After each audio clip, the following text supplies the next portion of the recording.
السلام نے بچپن میں ایک خواب دیکھا۔ آپ نے دیکھا کہ 11 ستارے اور چاند سورج آپ کے آگے سجدہ کر رہے ہیں۔ سوتیلے بھائیوں کو اس خواب کا علم ہو گیا تو ہو سکتا ہے وہ ان کو کوئی نقصان پہنچا دے۔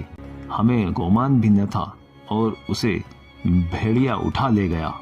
3 دن تک کم عمر یوسف گہرے اندھیرے سنسان کنویں میں رہے۔ خوبصورتی میں آپ کا کوئی ثانی نہ تھا۔ عزیز مصر کی بیوی زلیخا یوسف علیہ السلام کے حسن و جمال پر مفتون ہو گئی۔ یوسف علیہ السلام معصوم فرشتے کی طرح نگاہ جھکائے ہوئے وہاں سے گزر گئے۔ یوسف علیہ السلام کو قید خانے میں ڈلوا دیا تاکہ عام لوگ یہ سمجھیں کہ قصور یوسف کا ہی تھا اور انہیں الگ رکھو۔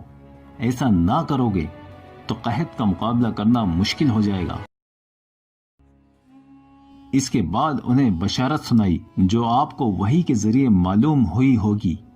آپ نے کہا 7 سال قحط کے بعد جو سال آئے گا اس میں اللہ تعالیٰ کی طرف سے فریاد رسی ہوگی، خوب بارش ہوگی، فصلیں، پھل، میوے کثرت سے پیدا ہوں گے، جانوروں کے تھن دودھ سے بھر جائیں گے۔ بادشاہ نے جب یوسف علیہ السلام کی دل نشین خواب کی تعبیر اور قحط کے عذاب سے نکلنے کی ایسی دانشمندانہ تدبیر سنی تو آپ کی سمجھ، عقل مندی کا سکہ اس کے دل میں جم گیا۔ آپ کے اخلاق، علم، ایمان کی تعریف وہ پہلے ہی اپنے ملازم سے سن چکا تھا۔ فوراً حکم دیا یوسف کو قید خانے سے رہا کرو تاکہ اس کے مرتبے قابلیت کا فائدہ عوام اٹھا سکے۔ یوسف علیہ السلام نے سوچا کہ ایسے ہی رہا ہو گیا تو زندگی بھر مجھ پر یہ الزام رہے گا۔ وہ بادشاہ سے بولے رہائی سے پہلے اپنے اوپر لگے الزام سے پاک ہونا چاہتا ہوں۔ آپ اس معاملے کی تفتیش کرائیے، یہ سچ سامنے آ جائے گا اور لوگوں کو میری بے گناہی کا علم ہو جائے گا۔ بادشاہ نے تفتیش کرائی، ہاتھ کاٹنے والی عورتوں نے شہادت دی اور مجبور ہو کر خود زلیخا نے بھی اقرار کیا کہ یوسف بے قصور ہیں، قصور تو میرا ہی تھا، اور اس طرح حق ثابت ہو کر رہا۔ بادشاہ نے یوسف کو عزت کے ساتھ اپنے پاس بلایا۔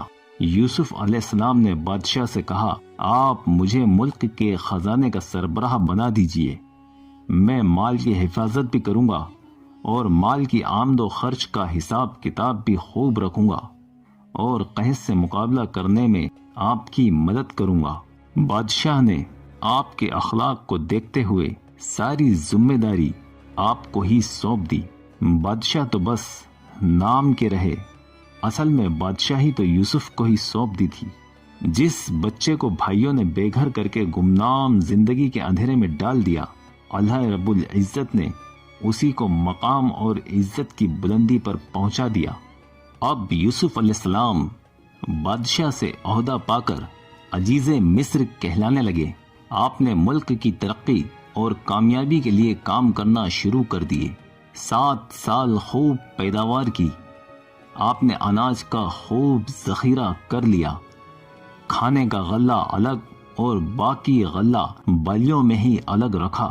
7 سال بعد قحط پڑا، مناسب قیمت پر سب کو غلہ بانٹتے، مصر سے باہر کے لوگوں کو 1 اونٹ لدا ہوا اناج دیتے، اس سے زیادہ نہ دیتے تاکہ لوگ ضرورت پوری کر سکیں، زیادہ غلہ لے جا کر اونچے داموں پر فروخت نہ کر سکیں۔ ہر طرف خبر پھیل گئی مصر میں اناج سستا ہے۔ ادھر ان کے بھائیوں کو بھی شام میں خبر پھیلی۔ یوسف علیہ السلام کے بھائی بھی غلہ لینے شام سے مصر روانہ ہوئے۔ جب وہ لوگ مصر آئے، یوسف علیہ السلام نے بھائیوں کو پہچان لیا لیکن بتایا کچھ نہیں۔ آپ نے ان کی خوب مہمان نوازی کی، سب کو 1 اونٹ غلہ لاد دیا۔ آپ کی مہربانی اور اخلاق دیکھ کر انہوں نے کہا ہمارا ایک سوتیلا بھائی بنیامین گھر پر ہمارے بزرگ غمزدہ نابینا باپ کی دیکھ بھال کی وجہ سے غلہ لینے نہیں آ سکا، اگر آپ اس کا بھی حصہ ہمیں دے دیں تو بڑی مہربانی ہوگی۔ یوسف علیہ السلام بولے غائب کا حصہ دینا خلاف قاعدہ ہے، تم دوبارہ آؤ تو اسے بھی ساتھ لانا، لیکن اگر ساتھ نہ لائے تو میں سمجھوں گا تم لوگ جھوٹ بول کر ایک اونٹ غلہ زیادہ لینا چاہتے تھے، اس کی سزا یہ ہوگی کہ آئندہ تمہیں بھی غلہ نہیں دیا جائے گا۔ یوسف علیہ السلام نے خفیہ طور پر بھائیوں کے مال میں وہ رقم بھی ڈال دی جس سے انہوں نے غلہ خریدا تھا۔ شاید قیمت لینا مناسب نہ سمجھا، یا یہ کہ قیمت موجود نہ ہونے کی وجہ سے دوبارہ یہاں نہ آئیں گے۔ بہرحال شام کی طرف واپس لوٹ گئے۔ گھر پہنچ کر باپ یعقوب علیہ السلام کو سارا قصہ سنایا۔ بنیامین کا حصہ روک دیا گیا ہے اور اب اس کے ساتھ جائے بغیر غلہ ملنا بھی ممکن نہیں۔ کچھ وقت بعد غلے کی ضرورت محسوس ہوئی۔ باپ سے کہا، بنیامین کو آپ ہمارے ساتھ جانے دیں، ہم اس کی حفاظت کریں گے۔ آپ کا خوف جائز ہے، ہم یوسف کی حفاظت نہیں کر سکے، مگر اب ہم زیادہ محتاط رہیں گے۔ پھر اگر بنیامین نہ گیا تو غلہ بھی نہیں ملے گا۔ نہ چاہتے ہوئے بھی حضرت یعقوب علیہ السلام نے بنیامین کو ساتھ لے جانے کی اجازت دے دی۔ سب مصر کو روانہ ہوئے۔ وہاں پہنچ کر عزیز مصر یعنی یوسف علیہ السلام سے ملاقات کی، بنیامین کو بھی ان سے ملوایا۔ موقع پا کر یوسف علیہ السلام بنیامین سے اکیلے میں ملے اور سارا ماجرا بتا دیا کہ میں ہی تیرا حقیقی بھائی ہوں۔ جو ظلم ہم پر سوتیلے بھائیوں نے کیے ان سے غمگین نہ ہو، وقت آ گیا ہے، اب ہمارے سب غم دور ہوں گے۔ ان لوگوں نے مجھے کنویں میں ڈالا، غلام بنا کر بیچ دیا، مجھے باپ اور بھائی سے جدا کر دیا، تمہیں بھی پریشان کیا، سختیاں کی، سفر کے دوران بھی تمہیں تانے دیے۔ اب سب ٹھیک ہو جائے گا انشاءاللہ۔ سب قافلے والوں کی طرح ان کا بھی غلہ اونٹ پر بندھوا دیا۔ اپنے حقیقی بھائی بنیامین کے سامن میں خفیہ طور پر ایک چاندی کا پیالہ رکھ دیا۔ قافلے روانہ ہوئے۔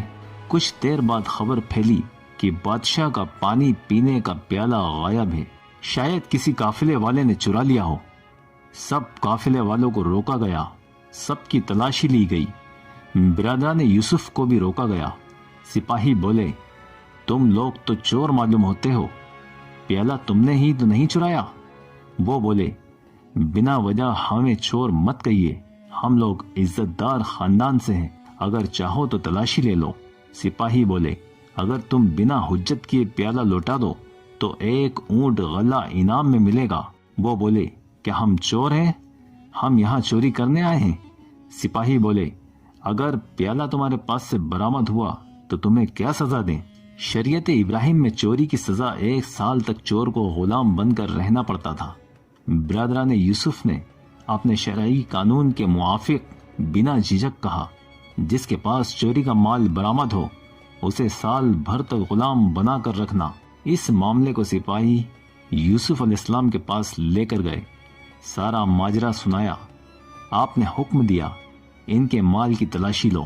سب کی تلاشی لی گئی۔ آخر مال بنیامین کے پاس سے برآمد ہوا۔ چونکہ غلام بنانے کی بات برادران یوسف نے خود کی، مصر کے قانون میں چوری کی سزا یہ نہ تھی، کچھ رعایت ہو سکتی تھی، مگر اپنے کہے میں خود ہی پھنس گئے۔ اب التجا کرنے لگے، ہمارا باپ بوڑھا ہو چکا ہے، ہمارے بھائی یوسف کے بعد اس کا بھائی بنیامین ہی اسے بہت پیارا ہے، اگر یہ بھی اس کے پاس نہ ہوگا تو وہ تو مر ہی جائے گا، وہ تو پہلے ہی اسے ہمارے ساتھ بھیجنے کو راضی نہ تھا، ہم انہیں کیا منہ دکھائیں گے؟ آپ اس کی جگہ ہم بھائیوں میں سے کسی کو بھی غلام رکھ سکتے ہیں، آپ بڑے احسان کرنے والے ہیں، مہربانی کر کے بنیامین کو چھوڑ دیں۔ یوسف علیہ السلام بولے، مجرم کے بغیر بے قصور کو سزا دوں، یہ تو بڑی ناانصافی ہوگی، سزا کا حقدار تو مجرم ہی ہے۔ جب بات نہ بنی تو سب مایوس ہو گئے، الگ جا کر مشورہ کیا، باپ کو کیا منہ دکھائیں گے؟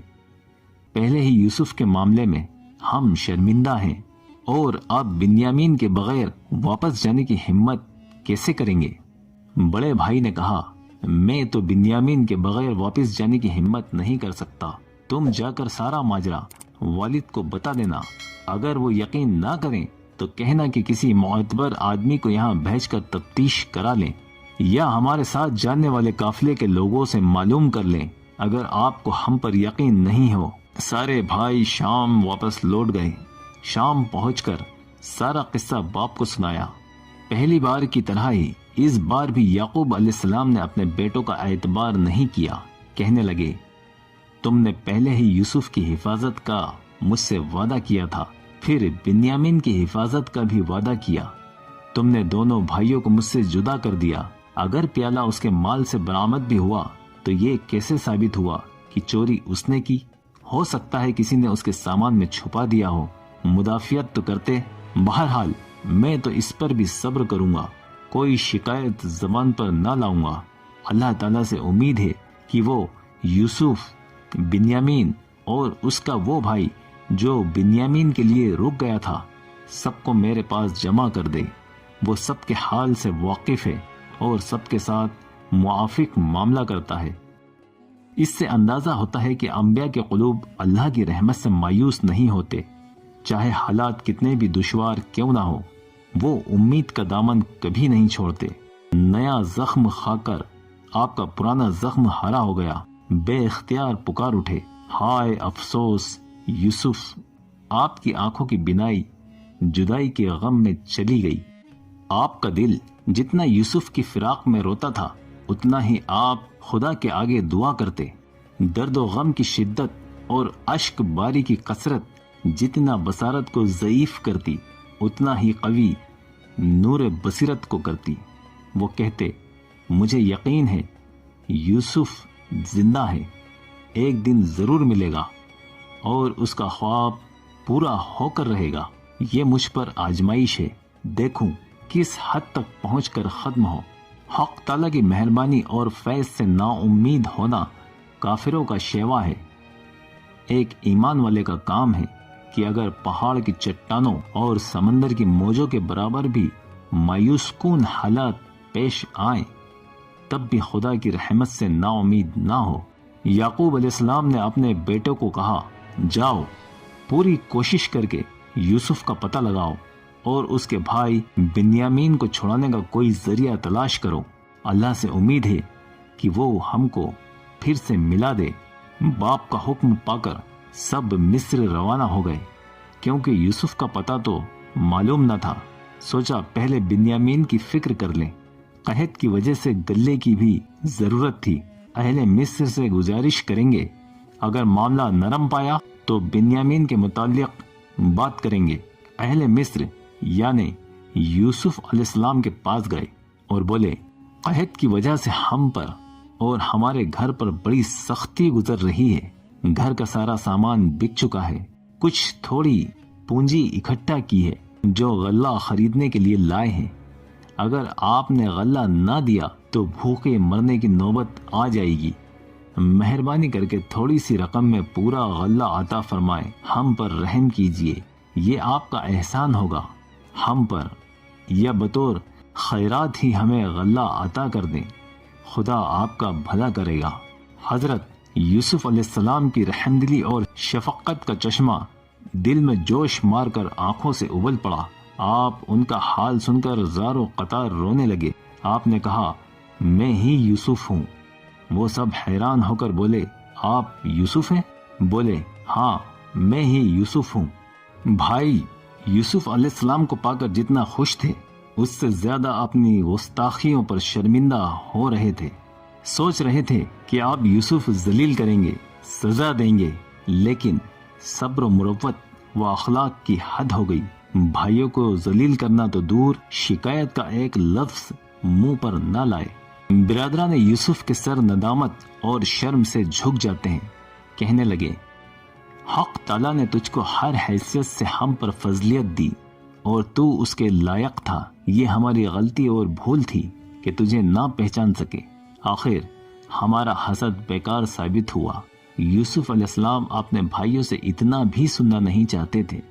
کہنے لگے، آج یہ تذکرہ مت کرو، میں تمہیں کوئی الزام نہیں دیتا، تمہاری ساری خطائیں معاف کر چکا ہوں۔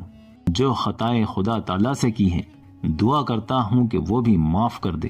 قحط کا زمانہ ہے، یہاں کا انتظام میری ذمہ داری ہے۔ موجودہ حالات میں شام کا سفر نہیں کر سکتا۔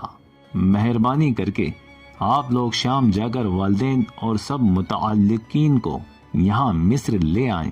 بنیامین نے پہلے ہی بتا دیا تھا، آپ کی جدائی کے غم میں رو رو کر باپ کے آنکھوں کی بینائی ختم ہو گئی، اس لیے اپنا قمیص دے کر فرمایا، یہ باپ کی آنکھوں پر لگا دینا، بینائی بحال ہو جائے گی۔ قمیص لے کر قافلہ شام کی طرف روانہ ہوا۔ ادھر یوسف کے کپڑوں کی خوشبو یعقوب علیہ السلام کے دل کو معطر کرنے لگی۔ یوسف کی محبت ہی تھی جو اتنے غموں کے بعد بھی یعقوب علیہ السلام زندہ تھے۔ آپ کی خوشبو حضرت یعقوب علیہ السلام کو آنے لگی۔ کچھ دنوں بعد برادران یوسف گھر لوٹ آئے۔ قمیص آنکھوں پر لگتے ہی بینائی لوٹ آئی۔ کہنے لگے، میں نے تمہیں نہ کہا تھا یوسف کو تلاش کرو؟ اللہ کی رحمت سے کیا بعید کہ ہم کو دوبارہ اکٹھا کر دے۔ دیکھ لو، اللہ نے پھر ہم کو جمع کر دیا۔ برادران یوسف پشیماں ہو کر بولے، ہمیں معاف کر دیں، ہم سے بڑی بھاری غلطی ہوئی، اور آپ دعا کر کے خدا سے ہمارے گناہ معاف کروائیں، یعنی اگر آپ ہی معاف نہ کریں گے تو خدا سے صاف دل سے ہمیں کیسے بخشواؤ گے؟ حضرت یعقوب علیہ السلام بولے، قبول کی گھڑی آنے دو، اس وقت مہربان رب کے آگے تمہارے لیے ہاتھ اٹھاؤں گا۔ آپ نے سب کے گناہ معاف کروا دیے۔ اب شام سے سارے متعلقین مصر روانہ ہو گئے۔ شہر سے باہر یوسف علیہ السلام استقبال کو نکلے، ماں باپ کو اپنے پاس جگہ دی اور کہا، اطمینان سکون سے مصر میں قیام کریں، یہاں آپ کو انشاءاللہ کوئی تکلیف نہیں ہوگی۔ یوسف علیہ السلام نے اپنی طرف سے والدین کی تعظیم کی، تخت پر بیٹھایا، لیکن خدا کو یوسف علیہ السلام کی جو تعظیم کرانا تھی اسے کون روک سکتا تھا؟ اس وقت کے دستور کے مطابق ماں باپ، بھائی سب یوسف علیہ السلام کے آگے سجدے میں گر گئے۔ مفسرین کہتے ہیں یہ سجدہ اصل میں تعظیم کے لیے جھکنا تھا۔ ایسا تعظیمی سجدہ مسیح علیہ السلام کے عہد تک جائز رہا، لیکن ہماری امت پر حرام قرار دیا۔ عبادت اور تعظیم دو الگ الگ چیزیں ہیں۔ یوسف علیہ السلام اپنے والد حضرت یعقوب علیہ السلام سے بولے، میں نے جو بچپن میں خواب دیکھا تھا کہ 11 ستارے اور چاند سورج میرے آگے سجدہ کر رہے ہیں، حق تعالیٰ نے اسے سچ کر دیا اور اس نے انعام کیا مجھ پر۔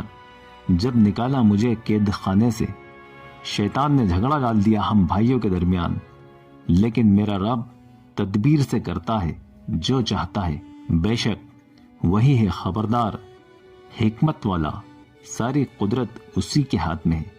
اس طرح یوسف علیہ السلام کو اللہ نے عزت بخشی۔